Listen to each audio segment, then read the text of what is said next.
बिस्मिल्लाहिर्रहमानिर्रहीम। तमाम देखण और सुनन वालिਆਂ ਨੂੰ अस्सलामु अलैकुम। ਅੱਜ ਤੁਹਾਡੀ ਖਿਦਮਤ ਦੇ ਵਿੱਚ ਹਾਜ਼ਰ ਹਾਂ ਨਵੀਂ ਵੀਡੀਓ ਦੇ ਨਾਲ, ਨਵੀਂ ਸੁਬਹ ਦੇ ਨਾਲ। ਔਰ ਅੱਜ ਦਾ ਇਹ ਵਲੌਗ ਕਿਲਾ ਰੋਹਤਾਸ ਜੋ ਕਿ ਸ਼ੇਰ ਸ਼ਾਹ ਸੂਰੀ ਨੇ ਆਪਣੇ ਦੌਰ ਦੇ ਵਿੱਚ ਤਾਮੀਰ ਕਰਵਾਇਆ ਸੀ, ਤੇ ਇसी ਹਵਾਲੇ ਦੇ ਨਾਲ ਅੱਜ ਇਹ ਵੀਡੀਓ है।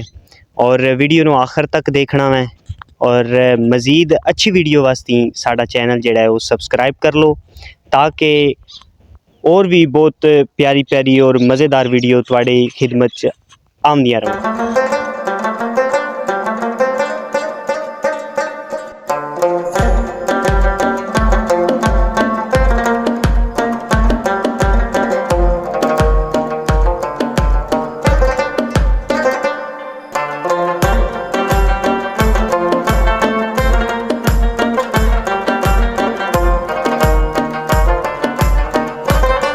मेरे बैक साइड ते जिहड़ा तुसी गेट देख रहे हो, इस गेट नूं लंगरहानी गेट आख्या जाता है।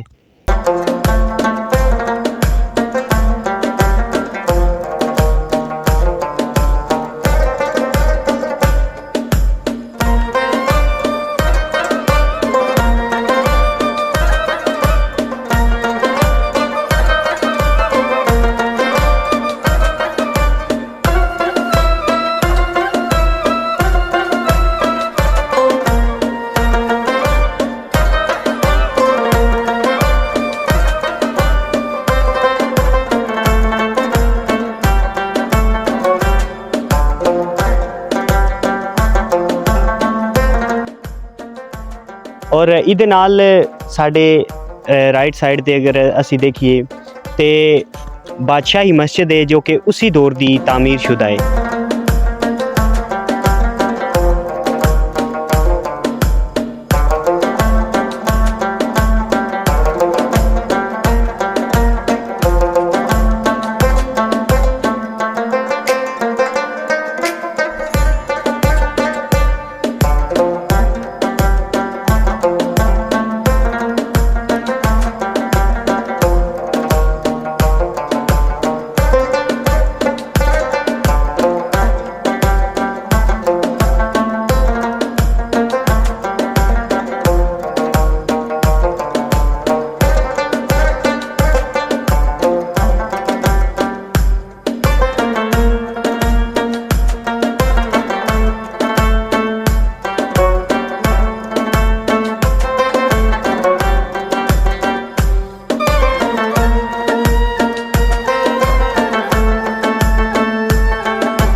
कोई बन गया रौनक पखियां दी, कोई छोड़ के शीश महल चलिया, कोई पलिया नाजा नखरियां दा मिकरान दी गोल इच थल चलिया, कोई भुल गया मकसद आवन दा, कोई करके मकसद हल चलिया।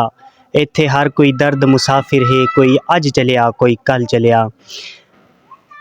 इत्थे हुण जिहड़ी जगह मैं मौजूद हाँ, ये पाकिस्तान और तारीख बरसगीर दा सब तो पुराना जिहड़ा कुआं है वो है जिहड़ा शेर शाह सूरी ने अपने दौर दे विच इस किले की तामीर विच बनवाया सी।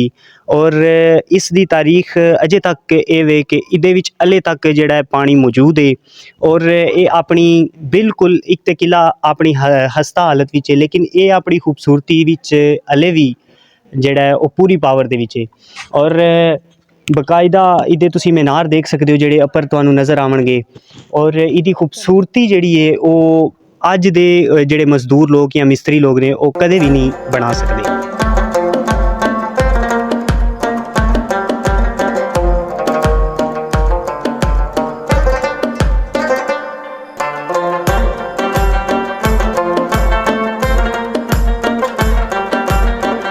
आज दा किला रोहतास दा साडा सफ़र इतना ही सी। उम्मीद करदा कि अज दी ये वीडियो तुहानू पसंद आई होगी। और किला रोहतास साडे जिलम दा एक फ़ख्र है, साडे पंजाब दा, साडे पाकिस्तान दा एक फ़ख्र है। तो इहदे मुतलिक तुहानू जान के खुशी भी होई होसी।